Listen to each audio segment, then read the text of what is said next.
Well, hello everyone. This is a new episode of 99 zu 1 podcast. I hope everyone is doing just great today.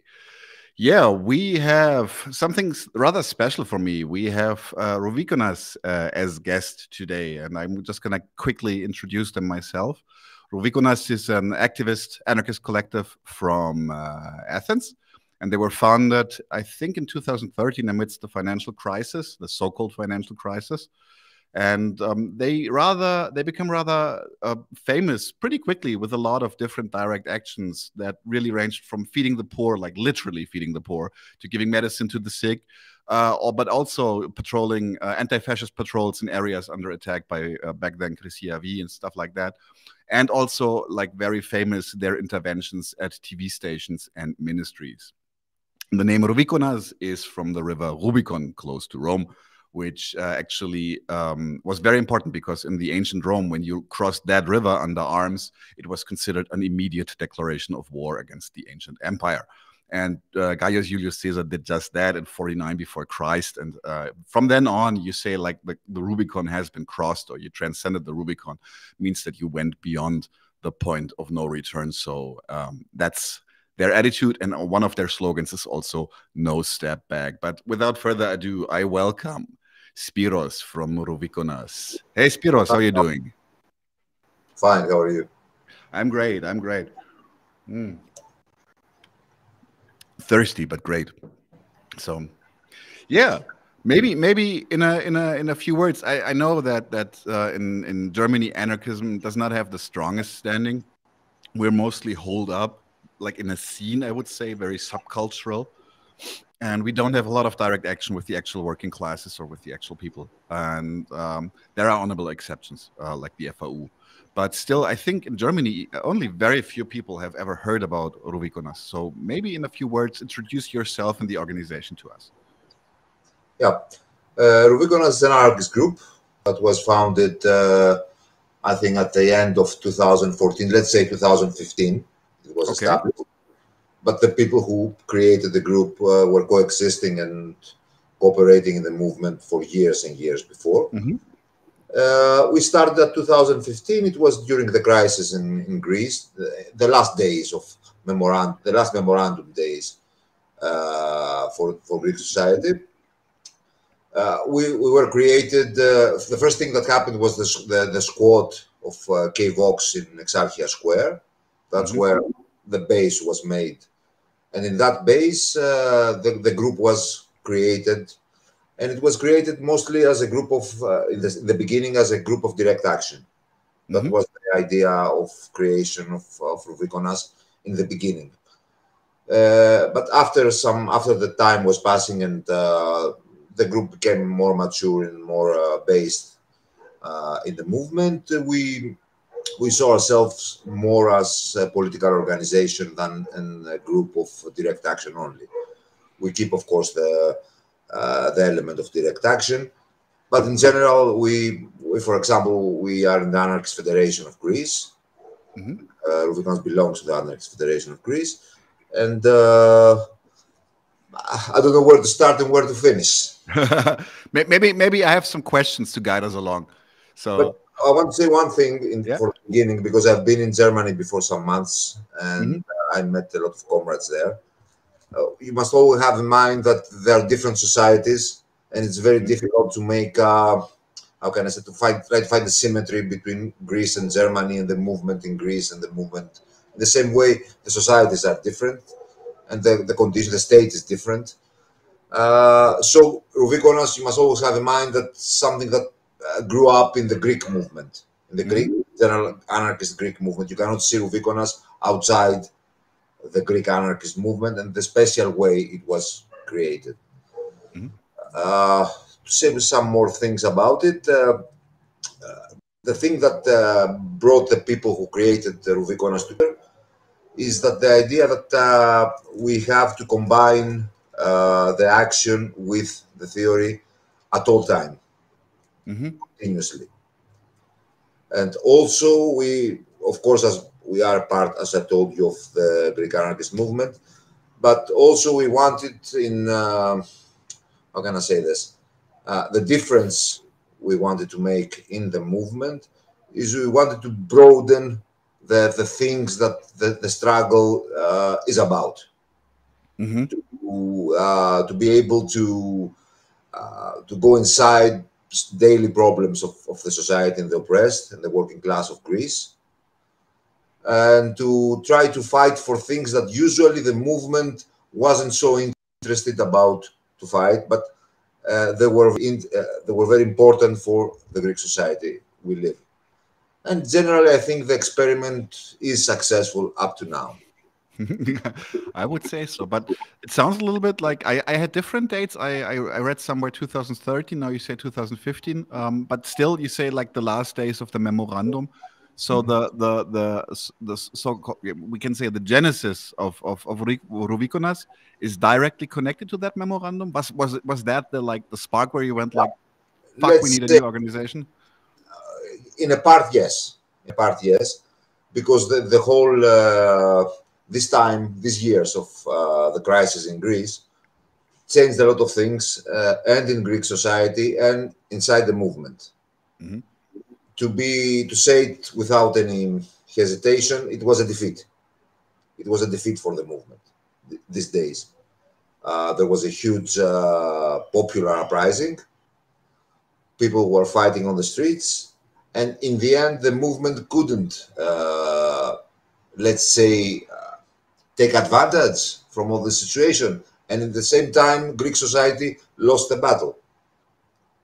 So it was some years that a lot of things on the minds of the people in the movement start to change in different directions. It's not only about Rouvikonas. Many parts of the movement chose afterwards different directions that they had before. So yes, in a way, it's a child of the years of the crisis in Greece. Yeah, and yeah, maybe also the failure or the how can I say, the hopelessness, because the actual left wing government failed to address the issues at hand. I get that. Yeah, So it we was had we talked. Yeah. expected. It was expected. It was expected. The whole thing that Okay. happened with the left government, it was expected from the beginning. We knew what we had to do with. The problem is that the revolutionary forces in Greek society couldn't give another way out. So the left government won the elections because there was no other way out. If you understand what I'm saying, that's the failure. We failed to give. So the thing, the normal way with a left-wing party power and tries to fix the problems. Stays within the system, has to fail. In a systemic. Yeah. Okay, now I get that. All the left wing parties in Europe are kind of burning up right now because they are futile currently. So you already said that theory and action or practice are very important to you. You've gotten very well known rather quickly with direct action. So maybe you could tell me what was like the first big thing that put you on the map, on the political map in Greece. What did you do? Why did you do it? And how did the Greek society react? Look, the thing is that we are trying experience of the Greek anarchism, which is an aggressive movement. At the same, try to play with the limits of the law. Everything I have to say that in the beginning, because it was for all the actions of the group. We are playing with the limits of legal and illegal. Things trying at the same time not to cross a line. The oppression will hit us hard. The first known action of Rouvikonas is we made let's say a small demo inside the parliament, inside the whole building of the parliament. It was 2015. Took a great saw it from the beginning and made the big thing because it was a bold move.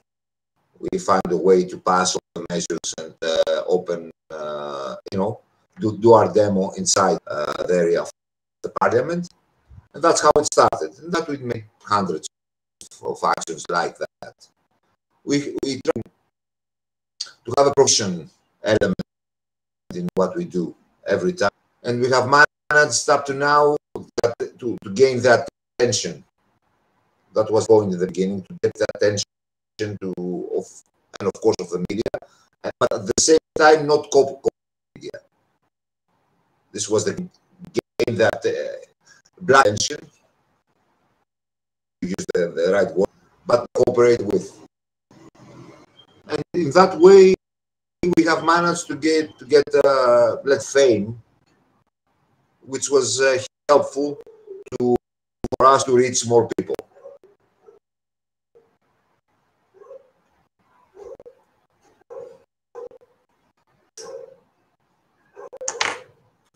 I can't hear you. I don't have sound. I was muted. Sorry, my bad. But one thing that happened is, you already mentioned it. It didn't happen, but you are from Exarchia, and you already said also that you're from KVOX. So what does that mean, being from Exarchia? And how can I say? Yeah, what are these terms? Because I think a lot of people in Germany don't know them. I will say again that some things are very, very loose. But let's say that Exarchia, because of certain reasons, some of them had to do with the fact years ago all the universities were around Exarchia. So a lot of youth was able to get in that area. It's near the center of Athens, an area of Athens. Quick, from 1940. Sorry for interrupting you, but I have a lot of people saying that the connection is really, really bad. Maybe we could try shutting off your video so that only the sound, because I can hear you pretty well, but they are saying the sound is stuttering in the live stream as well. I'm sorry for that, but maybe try to clock out the video, and then we see if it gets better later. You want something to do, or you will do it? I think you have to. You have to shut off your video. I think at the bottom there is a video icon which you can just. Okay, you're okay now? Oh, okay. Okay, let's just ask a quick. Just start talking again about Exarchia, and we see if the quality is improved. Exarchia is an area near the center of the city, very near the center of the city, which, let's say, a big part of the radical movement, of all the parts of the radical movement, has a base in there, and generally is an area with a tradition of rebellion in the center. It's the place that the rebellion usually was hosted in the city. That it's a condition that lasts, let's say, more than 40 years, 45 years in Athens.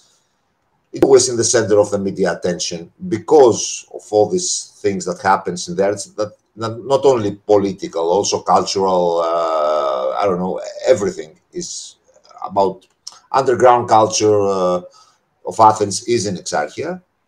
There's ups and downs in this area for all these years, and of course, it's not a liberated area. Never was a liberated area. Police was always there. Very few times police was out, but even then was around. Let's say it has a symbolic and a practical meaning as an area, because it gives us the opportunity to have a place that at least all the movement can meet one way or another. And we have, let's say, something like a political safe space, not exactly. I'm not talking about oppression, but mostly for the acceptance of the movement, all the parts of the movement in this area. Of course, there are many problems in this area. Now we have the last 3 years with the right-wing government. There was a big propaganda against Exarchia. They brought up the police. They destroyed some squads. Not all of them, but some squads were closed. Mostly squads with immigrants. And we have the existence of police now. It's very often. Now the condition is better than it was one and a half year ago, because it's the state to do the propaganda that will clear up Exarchia, but very difficult to do it in reality, because the thing is rooted, now is socially rooted in Exarchia. Still is, let's say it's a castle, but don't overestimate it. Yeah. It's symbolic, it's practical, but it's something that we fight for, and we'll keep on fighting for it. And we may lose it, of course. The last time I was in Exarchia, it was like full to the brim with Bazi. Seriously, it was like they were everywhere. You really could feel the change somewhat. And my partner, she also said that she has never seen so much cops in Exarchia before. But let's me 15 or 20 years ago, it was worse than you saw now. Oh, okay. I was not in Exarchia 15 years ago. I was. Yeah. Okay. The thing is, like, this deeply rooted tradition of resistance, like from like within the capital of the state, even, is kind of a thing for Greece. I have the feeling. And I talked to a Greek comrade. She lives down south in Germany, and she told me that that also the anarchists, they have a different standing than in Germany, because she considers herself I think a Marxist, and she said, but you should never forget that when the left was totally and utterly fucked in Greece, there was like almost nothing left anymore, that there were the anarchists picking up the pieces and giving the system hell. But she didn't elaborate on what time she meant. I assume she was talking about the 70s and 80s. Can you maybe give us a quick history lesson here, why anarchism has a different standing in Greece than in Germany? You must understand that anarchism in Greece has no roots. Anarchism was disappeared during the beginning of the 20th century in Greece, and reappeared after the military junta, the end of the military junta, in 1974. So it was in 1974 from comrades that came mostly from Paris, who were students in French universities, and they came back to Greece when the junta was over. They brought something new. It was something very new for the Greek society. It wasn't like France or Italy or Spain, that there is a tradition 1.5 century, it continues. In Greece, it was new, and also it grew up in its own way. It wasn't so much, how can I say, under the influence of the international anarchist movement. That is also and good and bad at the same time, but it gave it the special character that it has the movement inside the Greek society. And also, don't forget, Greece is not exactly a Western society. There are different social traditions. One of them is that nobody trusts the state. Yeah. Nobody trusts the state. And oh yeah. there is something like, I don't want to oversay about this, but there is something like a mutiny tradition that the Greek anarchist movement found to be connected with in Greek society. It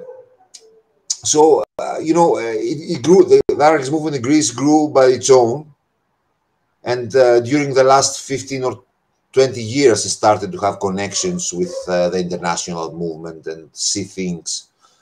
Things, for example, that they were old and,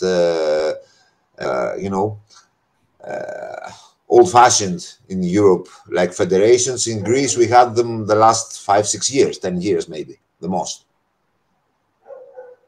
The movement in Greece was, let's say, if you can say that, was under an influence.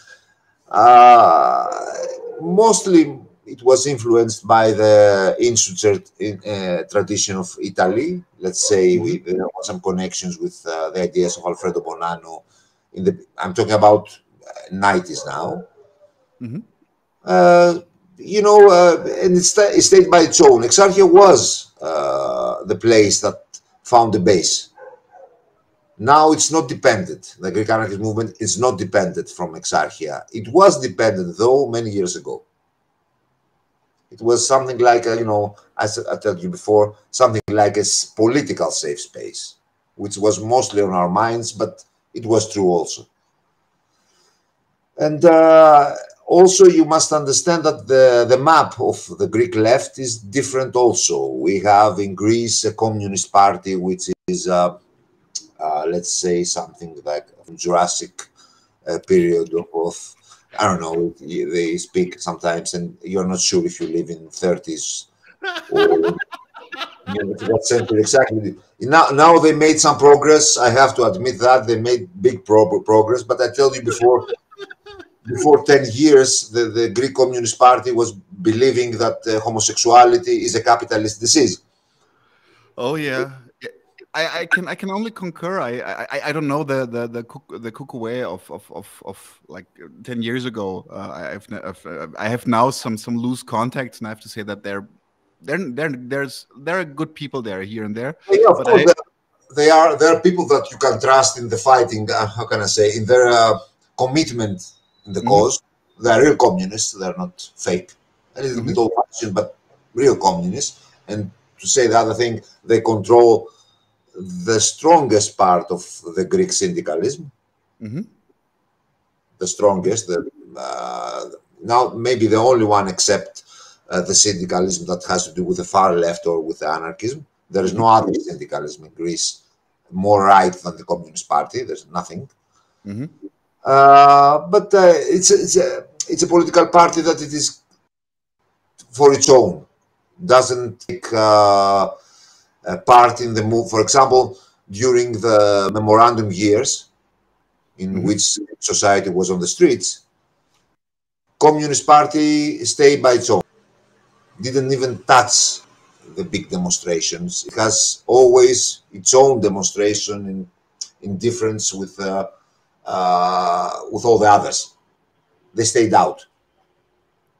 To give you an example, during an uprising in Greek society, the Communist Party didn't take part, didn't try to be inside this. But on the other hand, there is also some left-wing far left political parties and forces, which are the last years very active, but very few. They have no real power except universities. The far left in Greece has power in universities, the only place they have power. And that's all. That's all. There's nothing else in Greek society. There's no ecological movement in Greek society. The left-wing parties like Syriza were Euro-communists in the past, and they just took advantage of the condition. We were expecting, we knew these guys since they were 2 or 3% in the elections, and we knew what we were talking. There was no surprise for us for what happened. And that's a problem in general. The movement in Greece is not, the general movement is not very strong, especially now. I had to laugh a lot because I think last year, during my summer break, I read by Rouvikonas, born on the 17th of November, and he was also complaining a lot about the Kukuwe. About the Communist Party of Greece, that even back then, we're talking the 80s now, they were unreliable because they always had to wait for instructions and how to react to something. He literally said like whenever something happened, they had to wait for the Russian reaction to it, even if it was inside of Greece. It was a typical Stalinist pro-Russia, pro-Soviet Union political party. They were bringing in Greece the opinions of the Russian Communist Party. Now all these things are not are ended, but that's a tradition behind them. According to the indicator, your internet connection is way better, so we could try putting the video on again, if you don't mind. So, yeah, I would be interested because you just described like the situation of the left in Greece, but for example, like now with Rouvikonas establishing themselves for more than 7 years now, what is your place It's immediately breaking up again. So I'm sorry. We have to to put up the video again. I turn it sorry. up again. I see my yeah. Okay, we have to work without video, but it's okay. So the sound quality actually is pretty good apparently. So still, what is Rouvikonas' place in Greek society? How does the ordinary society react to Rouvikonas? Because you say like the left is not very strong. So how are you perceived in this? Look, generally we tried to, as I told you before, to find ways to reach the audiences that were always closed for anarchists. Even if the Greek anarchist movement was strong during some of the periods in the past, it has always problem to reach the daily working class people, and the problem was and political and cultural at the same time. Mm-hmm. We try to break this this problem. We try to break it, and we try to break it, as I told you, by finding ways to reach, and of course, and use the media to reach, use the mainstream media to reach people in a pirate way. You understand what I'm not sure if the words I use are. No, it's perfectly fine. So you it's like we do things that they have no way to avoid. They have to present them. So while they present them, we can spread our message through this. And at the same time, we fight for things. To give you an example, one of the things we made a lot of actions is the corruption of the doctors in Greece. In Greece, oh yeah, fakelaki. Yeah, exactly. You know the word. In Greece, even if the health system is public, it's public only in the name. When you go to a doctor and you have an operation, if you don't pay the doctor, oh yeah, you will have your operation after 1 or 2 years. Yeah, we'll probably be dead by then. We'll be dead by then. So I just give you an example of things that we try to make actions, and we were sometimes accused for populism, but we accept in a way this accusation. Yeah, we are a bit populist, and we understand this. Of course, there's many meanings on this, but I think I can give you what I can explain what I mean. Rouvikonas is accepted, is known, but also, you know, publicity is something in capitalism and in the spectacle society is something that doesn't last. You are well known now, and after 3 months, nobody remembers you. That's the way publicity works in capitalism.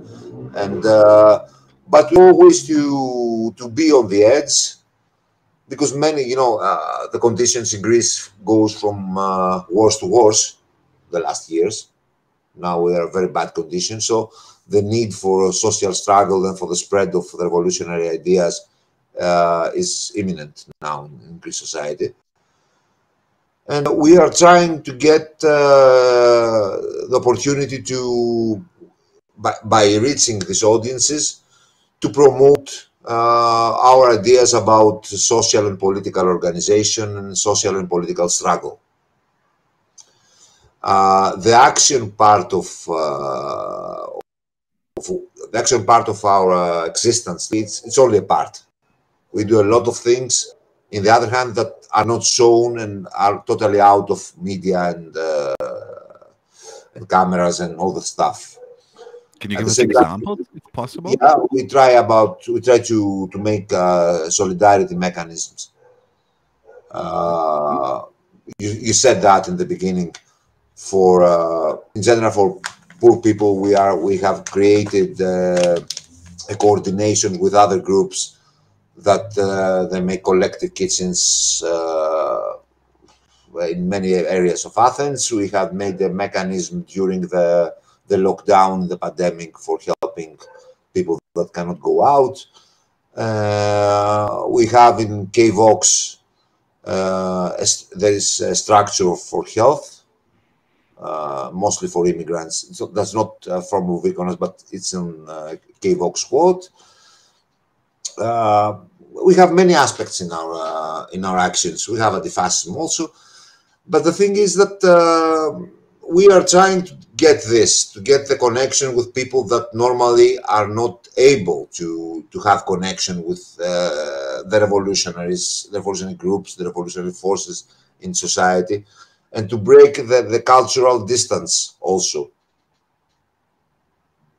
Because for the way we see things, one of the biggest problem of and the anarchist movement, and I can say all the radical movement, is the elitism.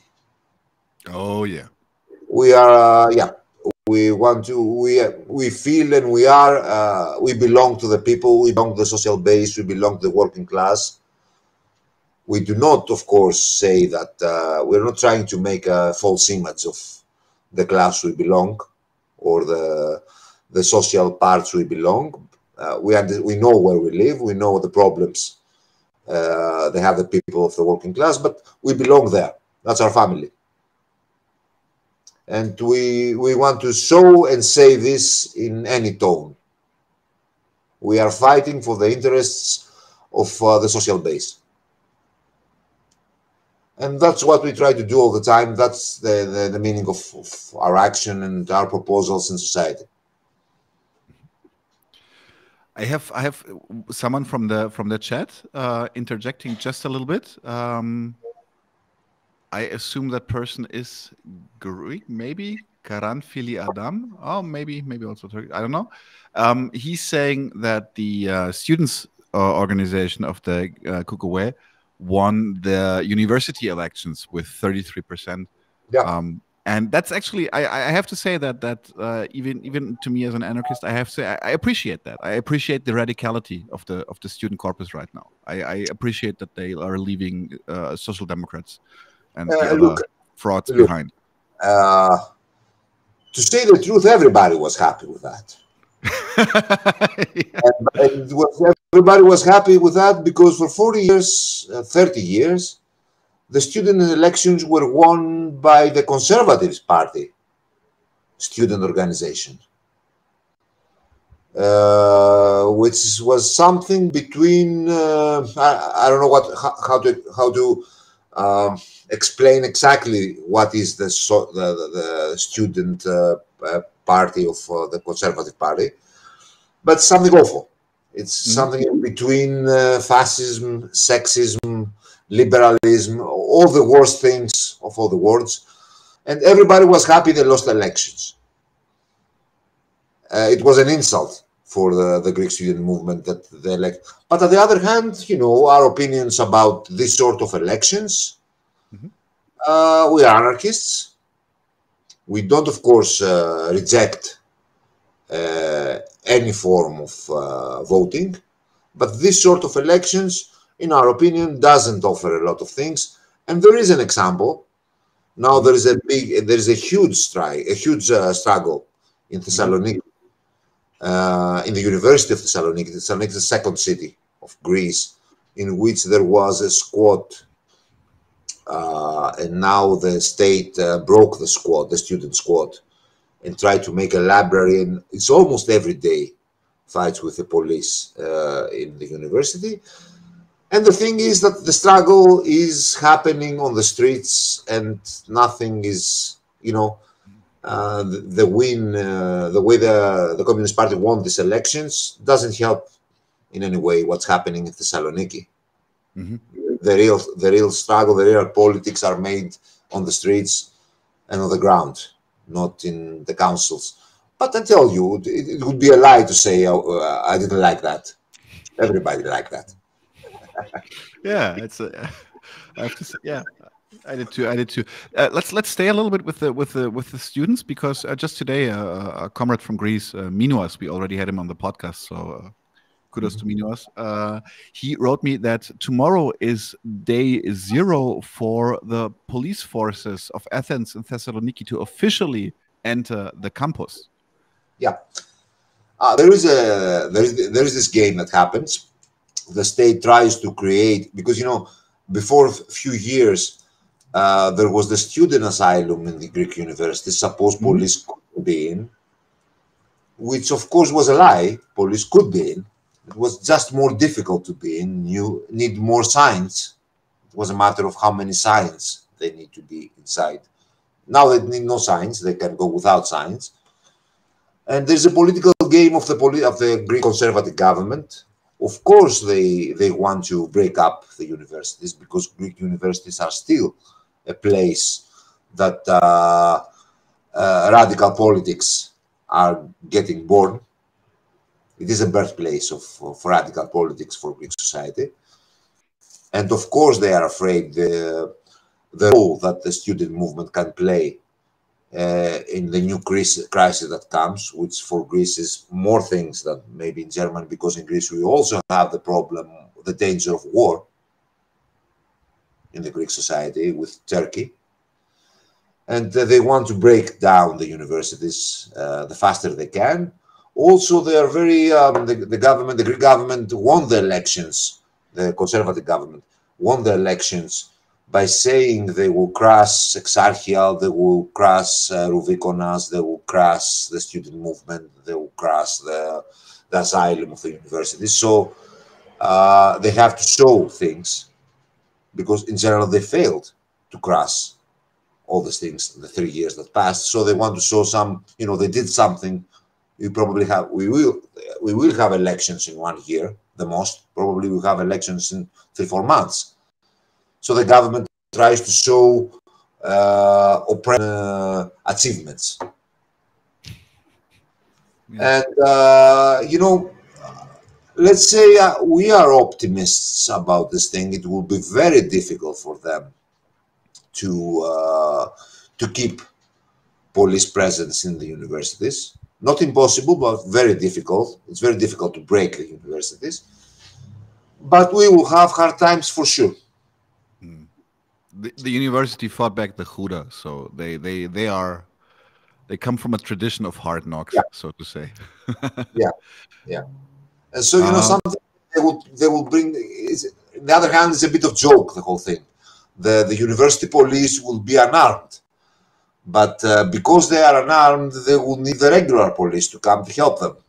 So we have the police, and we will have the police that will help the police. It's the way the things sometimes happens in Greece, but for sure it will be a very difficult struggle. We are optimistic that the movement will win the struggle in the end. But it's always, something when you leave a fighting place, the enemy will come in. If the student movement won't be strong again, of course police will be in. It's a matter of the movement by itself. The government just follow what's happening. We have Karanfili is now saying Mitsutaki Ramyese. Yes. It's a good sexist, but yeah, but it's okay. It's okay. You can I think cursing is okay every now and then. But I wanted I was asked to quickly explain what fakelaki means, because I used the term before. And this is what Spiros was talking about, the corruption. Fakelaki means small envelope. So it's yeah, a lot of things to be given in a small envelope but not only the doctors, to all the public sector. If you want shit done, you need that small envelope full of money, of course. And that's the fakelaki. I mean, just imagine it has a name. So imagine how ordinary it is. Just to my. It is ordinary. I tell you, if anybody of you come in Greece and felt sick and needs to do an operation, you must know it. Of course, there are doctors that, especially the doctors that belong to the movement, that are trying to fight, but it's very well based in the way the Greek society, the Greek state, the Greek public sector is made. Very bad paid doctors. It's a chain. It's a chain. Yeah, that's the thing. It's also like a class issue in the end, because doctors are piss poor. Everyone is piss poor, so everyone is using corruption to kind of like earn at least a little bit more. Yeah, and of course the whole government of Greece is corrupted to the bone. Yeah, it's not.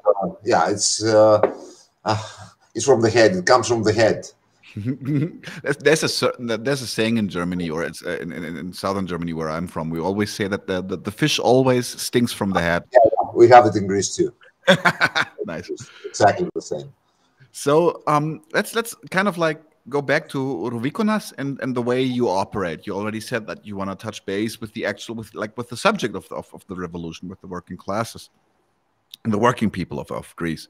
So, but one thing which I found very interesting is that whenever Rouvikonas is doing something, I have the feeling like your the imagery, like the media, your own media is out there before the bourgeois media can even react. So you always Yeah. document what you're doing. Imagery is like plays a huge role, and this question is actually from a comrade here in Germany. He's a good friend of mine. He's a Marxist student of visual arts, and he asks directly, say like, how important to you as Rouvikonas is this performance approach? Like you do something to document it. Is Yeah. it more important than the actual action, or do you try to balance it? I told you before, and I'm saying it again. This thing is it's just a part of what we do, but it is the part that we use it to get the opportunity to be in contact with audiences. That's what we wanted. That's how we use this thing. But it's not the only one. To give you an example, we made a great use of social media. We were talking this before the beginning of this discussion together. I told you, for example, a lot of us, we choose to be with our names and our faces as anarchists and as members of Rouvikonas. I know the critics about all these things, and of course they have a big part of, they're right in some part. But on the other hand, we made this choice because without it, we couldn't reach people. If you cannot reach people, you cannot act as a revolutionary, or at least if you, attempted revolutionary. So we use it a lot. We use social media. We want to be the most we can independent from to be able to have our own means to spread our opinions and our propaganda. And I think we have gained a good position in this social media map in the way we influence things. And it's something we use, I tell you. We use video a lot, we use Twitter, we use Facebook, we use all of this a lot. And that adds to what the media do. But at the same time, we are known. We are known. There's a dialogue inside social media. For example, we take part in the general Greek political dialogue in social media. We have made this choice.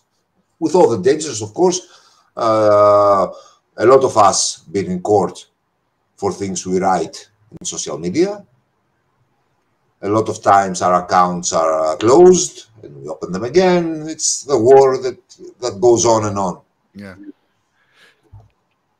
Wasn't there like just recently, I think this year or late last year, wasn't there like a huge effort to criminalize Rouvikonas from the Greek state? Wasn't there like this completely sham murder accusation?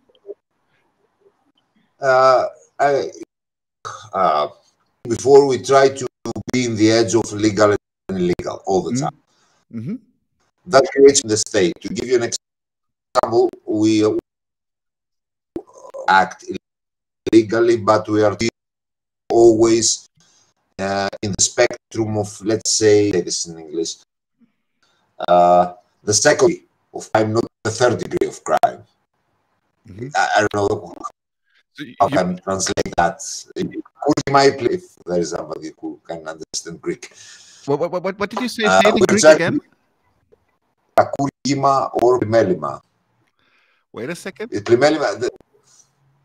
I have my I didn't point her out, but I actually have my partner sitting in the back. She's listening in as a translator if sometimes Greek is necessary.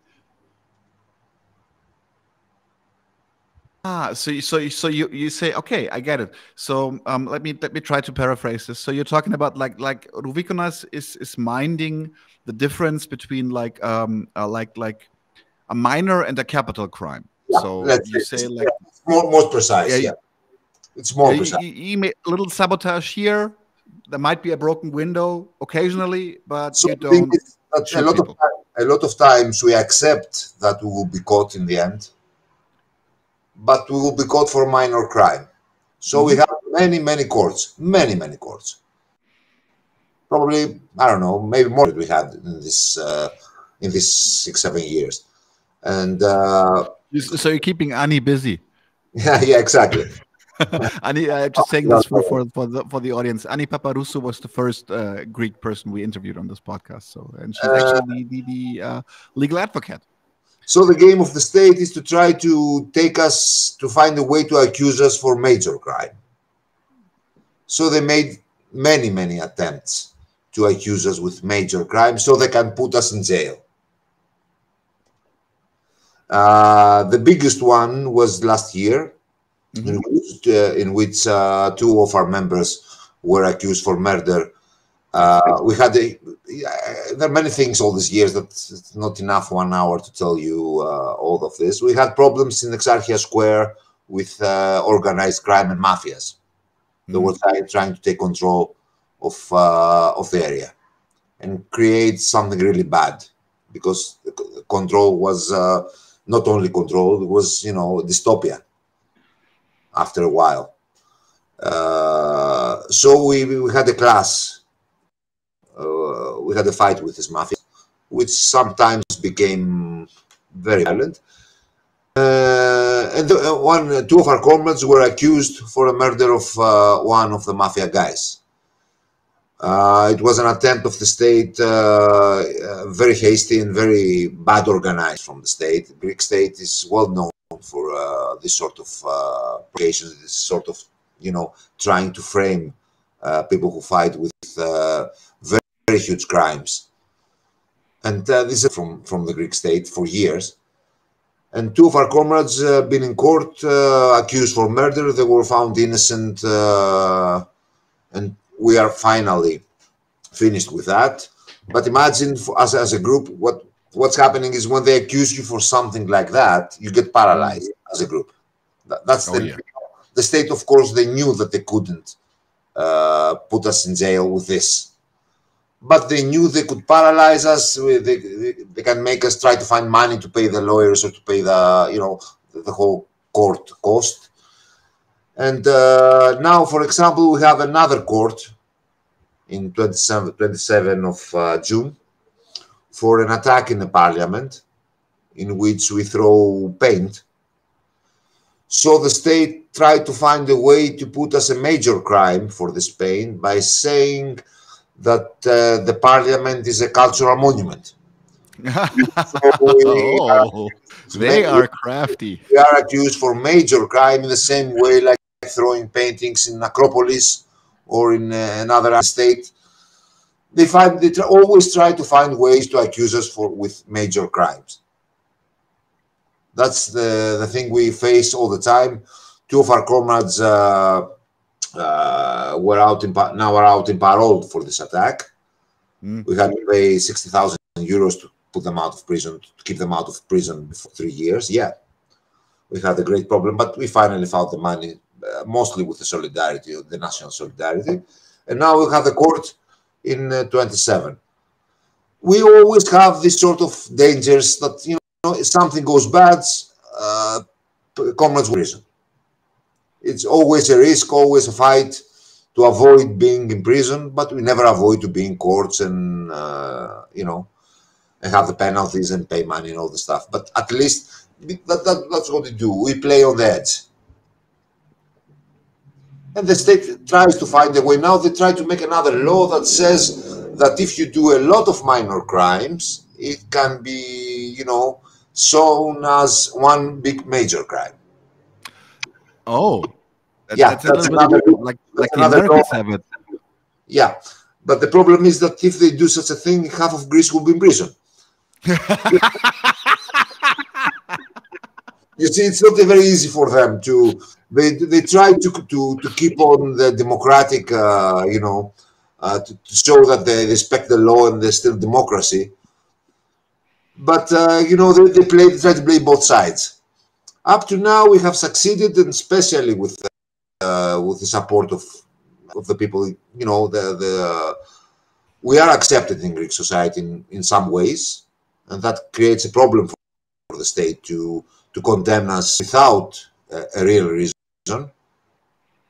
But you cannot say. Probably we hope that in 27th of June our comrades will be out of prison, but it's not true. But it would be funny to be members of Rouvikonas in prison for throwing paintings in a cultural monument. It's it's ironical a bit. I heard about a story which kind of like fits into that, because you say that I do think that being accepted by parts of the population probably makes you more dangerous than most, how can I say, like stereotypical anarchists or insurrectionalists. I heard about a interview on Sky where they were talking to people about how they think of, or what they think about Rouvikonas, and this old dude, apparently he said, like, Rouvikonas, I love Rouvikonas. They are fighting for us. They're fighting for our issues. And do you have the feeling that the Greek state is considering you more dangerous because you just said it yourself, because you have backing from the actual population?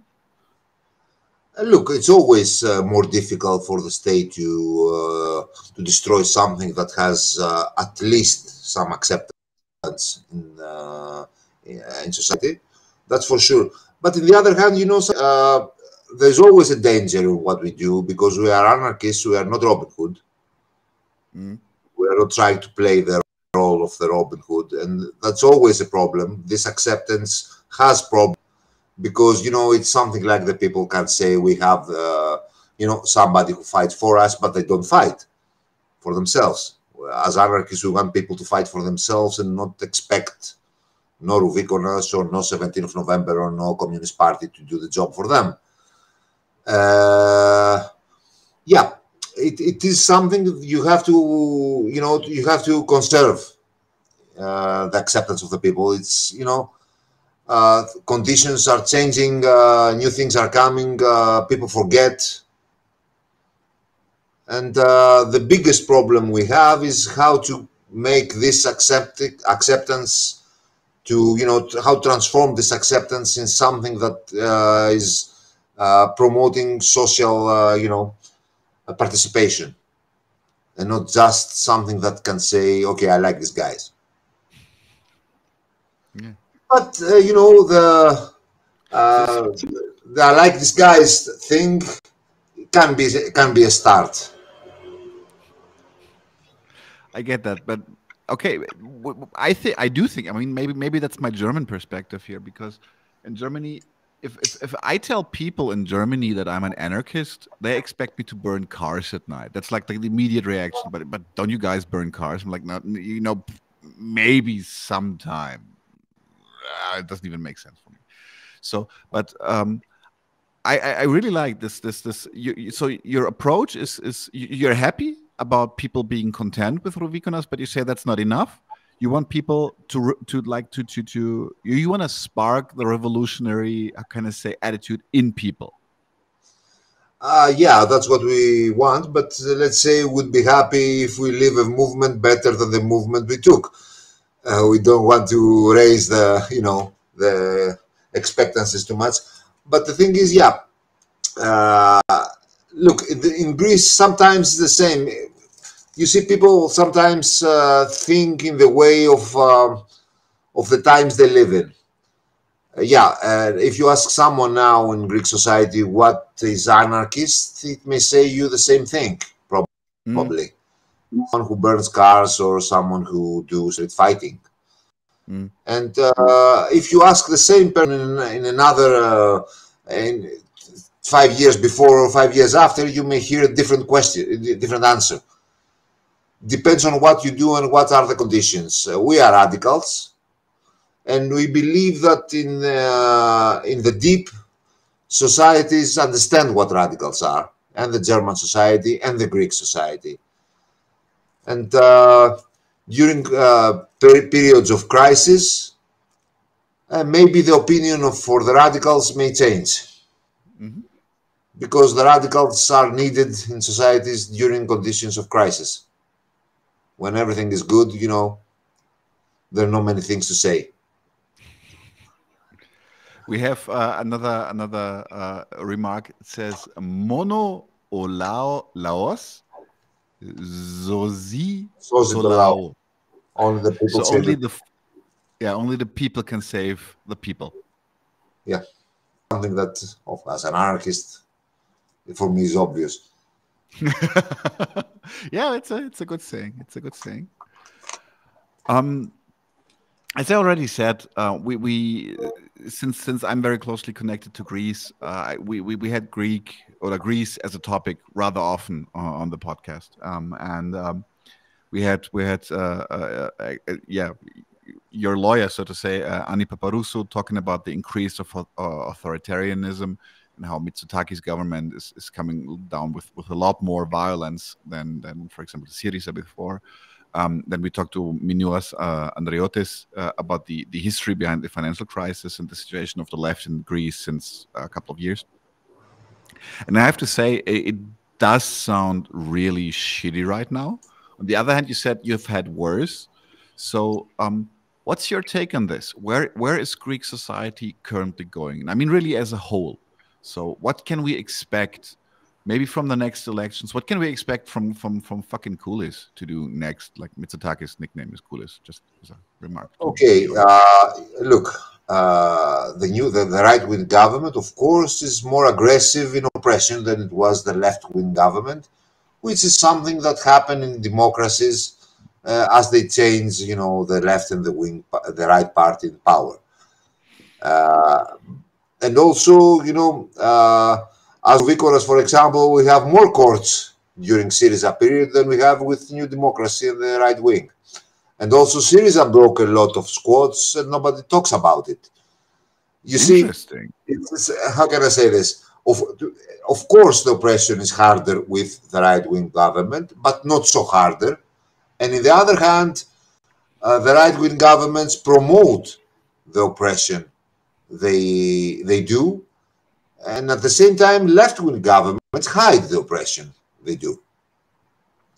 We must always have this in mind. The right-wingers gain votes when they oppress, and the left-wing governments lose votes when they oppress. So it's not it's not something like we had a good condition before and we have a bad condition now. We have a worse condition, but at the same time, we must think that we have many different crises at the same time. We have pandemic, we have the war in Ukraine, we have the problems in Eastern Mediterranean, we have the new economical crisis that is already here. Makes sense for a government to be more to use oppression as a tool more and more. They are afraid. They are afraid. Now the condition in Greece is very bad. With inflation, with the problems with Turkey, with the pandemic, condition is much worse now than it was, let's say, 5 years. It's worse than it was during the memorandum years. Yeah, people. I read stories, and we talked about this already in the last Doppelpack session. That, for example, electricity became so expensive and people became so poor that they're like a large part of the Greek of the Athens population doesn't even have not like a major part, but a part of it they don't even have electricity anymore. They have, but that won't last for long. That won't last for long because to give you an example, in my house, I paid 3 times the money I was paying for electricity before, and that will continue. It wasn't only one bill; it will be the same all the next bills. So it will be a dead end. People won't be able to pay the electricity in masses. Up to now, they don't cut the electricity very often and very easy. But what they will do in the end, they will, people won't be able to pay it. To give you an example for what is coming. So because you asked me about what I predict, nobody can predict. And probably it will be the opportunity for for the movement and for revolutionary organizations to play their game, to act now, because now we have problems that we didn't have before. And also, you don't know what's going to happen with the pandemic after the tourism is finished. Now Greece has no COVID because it has tourism. When tourism leaves, COVID will return. They put everything free because they have to gain money at the state from the tourism, and we will have probably new lockdowns after September. Who knows? It's a chaotic condition.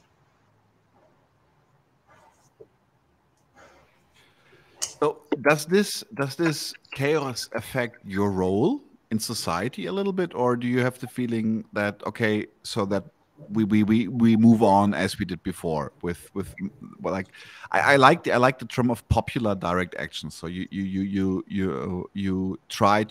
still try to connect to the issues at hand. Does that change with the chaos, or does it make it more complicated?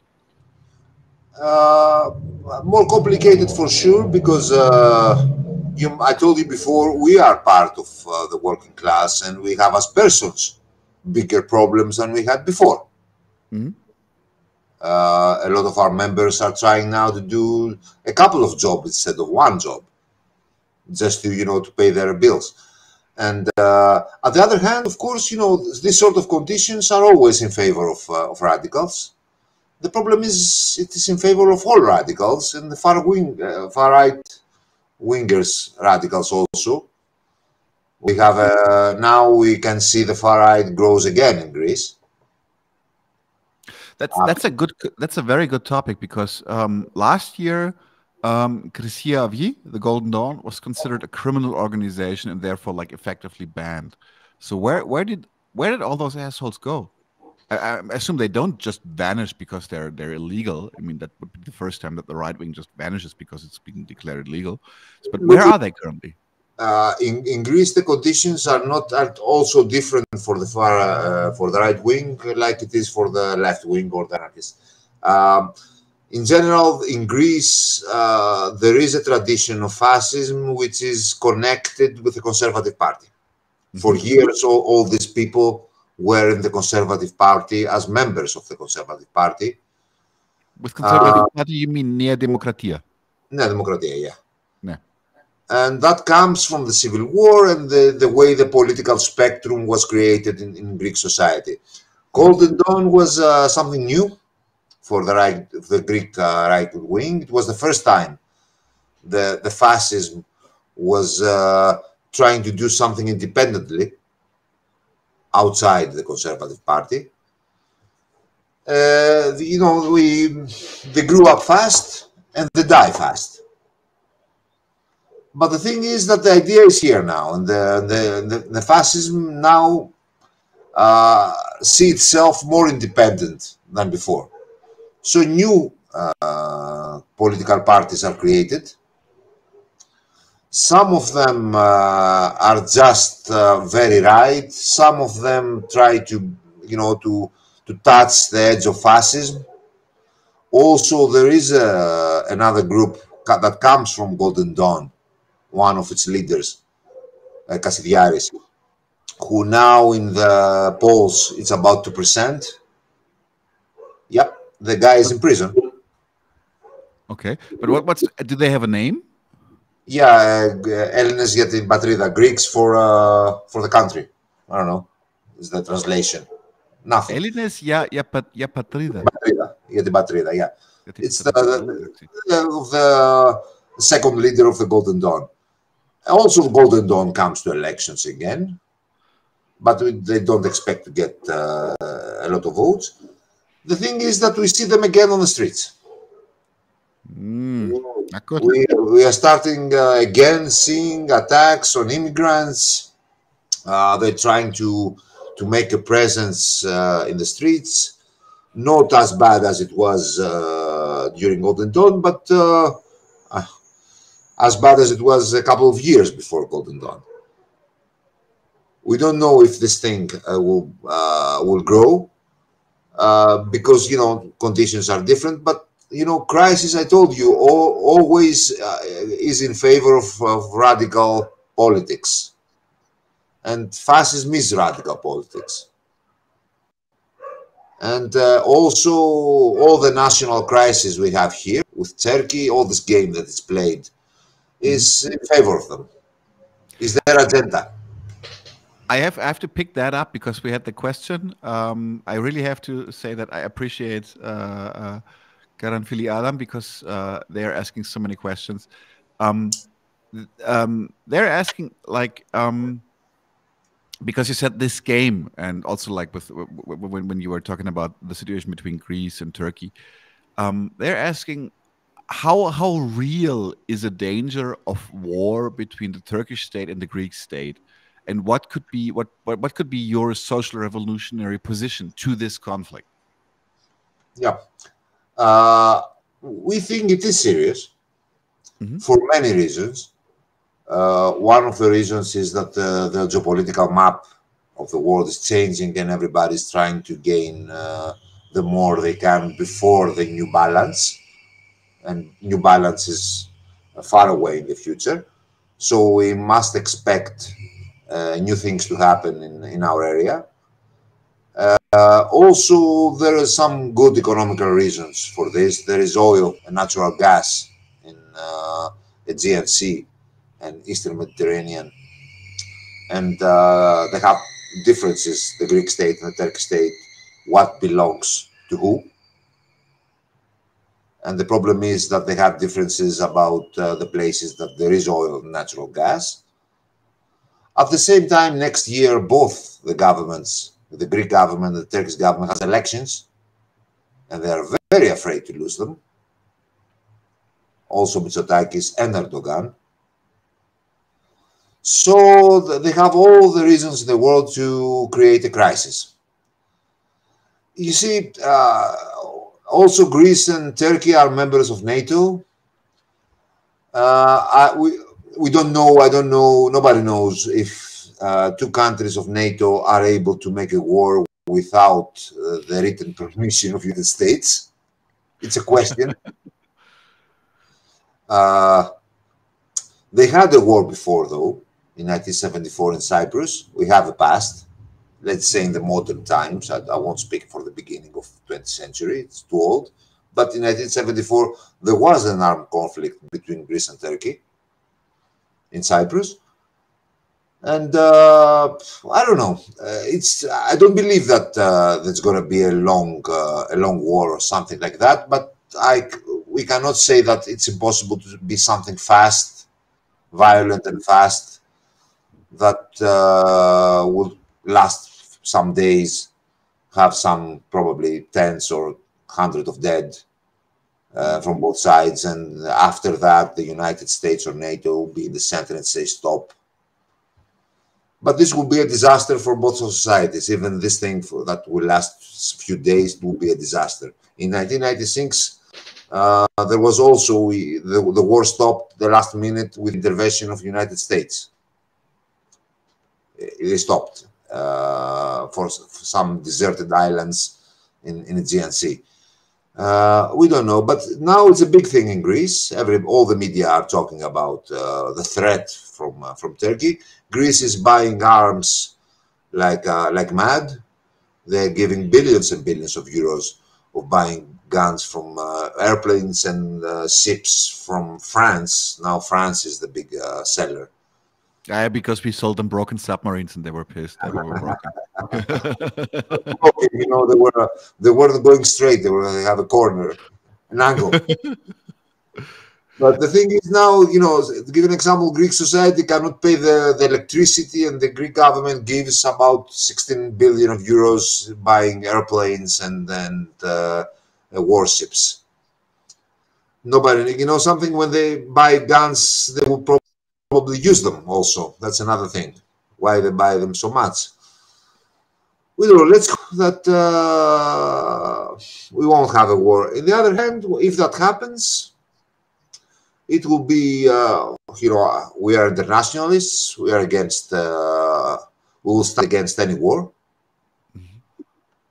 As a general political line of Rouvikonas is that, let's say that we are always against the one who attacks. For example, now we understand the way that Ukrainian comrades are fighting against the Russian invasion, even if our opinion about the whole thing is much more complex than this. But it's something that it's out of control for anarchists and internationalists. It's an agenda that will lock you in a very bad position. Because when this thing starts, we are Balkans here. We know about nationalisms. We know the madness of nationalism. The Balkans are the center of nationalistic madness in Europe, and still is. And also there's a domino effect. If something like that happens between Greece and Turkey, it will be probably goes out, and many more will be involved. Greece now is in an alliance with Egypt, with the Emirates. At the same time, Turkey does the same, makes its own alliances. And we have seen many wars. We've seen the war in Armenia. We've seen the war now in Ukraine. War becomes more and more common and comes more and more near the Western, the happy Western society. Something we have forgot for decades. Now it's in our door. Yeah, we externalized it for decades. It comes closer than Ukraine, it will come to our houses. Now it's in our door. So let's hope it won't happen. We are struggling against any participation of Greece in any war fronts. We are struggling for the solidarity with the Turkish working class. Let's hope that the conditions won't make this struggle impossible. Because something, if that starts, the state takes command, takes control for everything, and they will attack us the next day, and the Greek society will roll back in all nationalistic culture, which was very bloody the last time it was, it had the upper hand. We are trying to avoid this.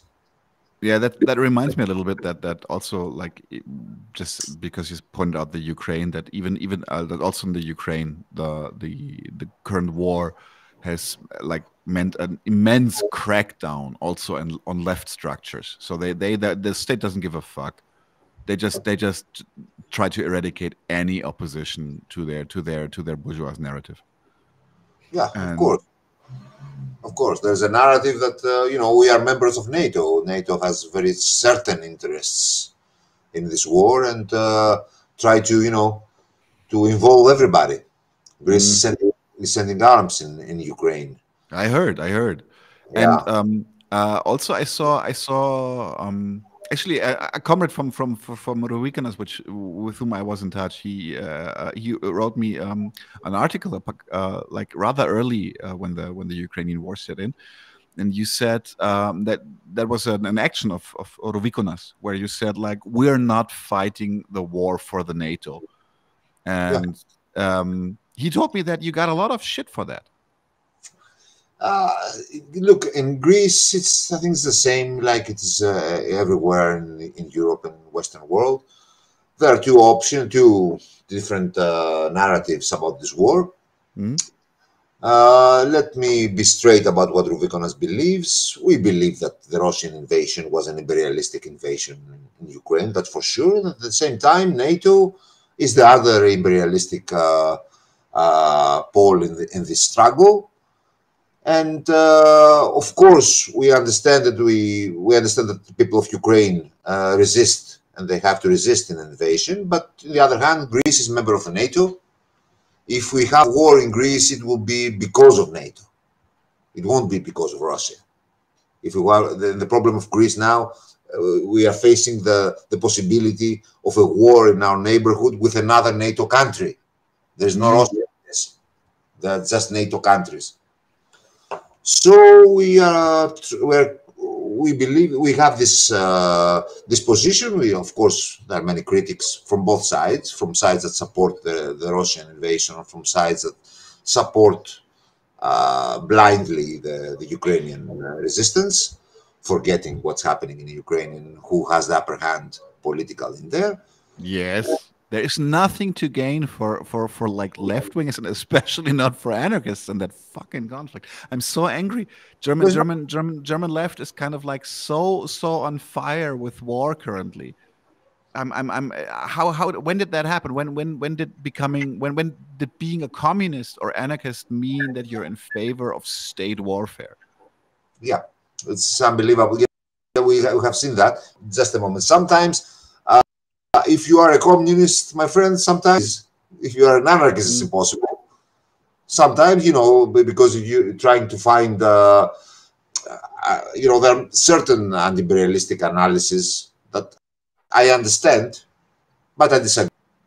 I don't say it's baseless.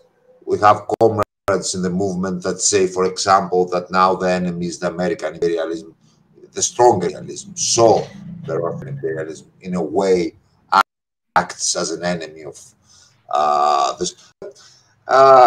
Nothing for the poor, nothing for the working class in this. Probably it's geopolitical analysis, but in the end, the people are dying, even if they are Russians or if they're Ukrainians, and the people of the working class is dying. Not the oligarchs, not Putin, not Zelensky, not, you know, that's the point. And that's our position. But I tell you, in Greece is in NATO. We have NATO here. We understand and we support, for example, the Russian comrades who fight in very difficult conditions. And they face an unbelievable oppression in Russia. And their enemy is Putin. Our enemy is NATO. Everybody in his countries, first of all, who's in control. That's why we see the revolutionary action in the matter of imperialism. If we were under the Russian boot, we would be mostly against Putin and Russia. We are under the NATO and the American boot in Greece. That's it. There's, I think it happens very rarely that I quote Lenin, but I think Lenin once said that the main enemy is at your own doorstep. And while I don't agree with everything he said, I do agree, and it's practically what you're saying. So we should fight the fight at home and not fight by proxy somewhere else. Because it's actually, that's kind of what makes me a little bit angry, because what a lot of left-wingers are doing is that they're latching on to other conflicts and then forgetting that even those conflicts are influenced by the things that they have at home. Especially for me as a German, we're on the brink of becoming a new superpower. We just had how can I say, a change of constitution to allow 100 billion. This is an amount of money I cannot even imagine. 100 billion to be pooled into the armed forces, making us the third largest budget for armed forces. And I have to say, like especially like with Ukraine and Russia and maybe some other fights as well, there's not a lot to gain for us. We have to really focus on what's at hand, and this is like the overturning of the capitalist society that we currently live in. And for us in Germany, we are the imperialists. That's just a fact. Yeah, that's true. And also Greece was the imperialist before a few years in Balkans. Yeah, and right. We fought against this. We must understand that at the same time we show our solidarity to all the movements that fights against their governments. I tell you, we admire the Russian movement, and if we find in any way we need to help them if we find a way to do it. But I tell you, we can never forget that the Greek society is in danger with war inside NATO. Mm-hmm. Greek society is paying billions and billions for new arms, and this money are paid to France, to Germany, to United States, and they are paid inside NATO. And okay, this time the bad imperialist was Russia, but the previous time the bad imperialist was NATO. So we must be careful not to be, involuntary supporters, Mm-hmm. For superpowers. Mm-hmm. And I'm sure that with this opinion, and Lenin and Kropotkin would agree. Yes. Probably not Kropotkin. It was a wrong example. But the anarchists during the 20s would agree. And I don't know. Maybe the anarchists and the communists should remember their origins. Okay, I don't think that Lenin would support neither Russia nor NATO in this conflict. I'm sure he wouldn't. Yes. Yes. Thank you for this. A beacon of sanity. We need that so bad. So we're already like a little bit close to the end. And so I asked the audience, so do you have any more questions? We already got into the Greek-Turkish conflict, some other things. So my personally last question to you, Spiros, would be, if you're allowed to talk about it, you don't have to spill the beans on this, but what's next for Rouvikonas? So what are your like general plans? Where do you want to go, or what are the next steps for you, and maybe how we can support you there? We have many fronts open at the same time. One front is to finish with the big courts. The courts we have, the big ones for major crimes, which let's hope they will finish by the end of the summer. We have, I told you, have 27 a court for the parliament. We also have another court after a few weeks after, and be able to see our comrades out of prison. That's that's very important for us. The thing is that one thing we are trying all the time to do is to get more people in our group, and that's a difference we are trying to we have from other anarchist groups who are mostly affinity groups. Rouvikonas tries to be as massive, and we also have to find the structures to work as a more massive group. We are trying to support as much as we can syndicalism and independent unions. That's another part of our actions and our attempts. But the biggest thing is to find the right role to play during the crisis that comes, because at the same time, I told you, is an opportunity and a danger.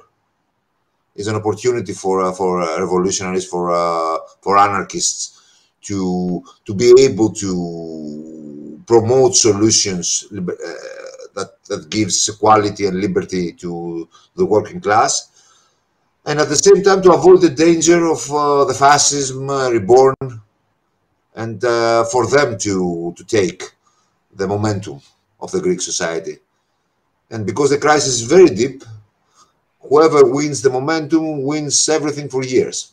That's our many things will be decided in the couple of years that come. The societies are going to change. The crisis is very deep, and if the revolutionaries cannot swim in a sea of crisis, they are not so very well established revolutionaries. I don't know. We'll see. We'll see.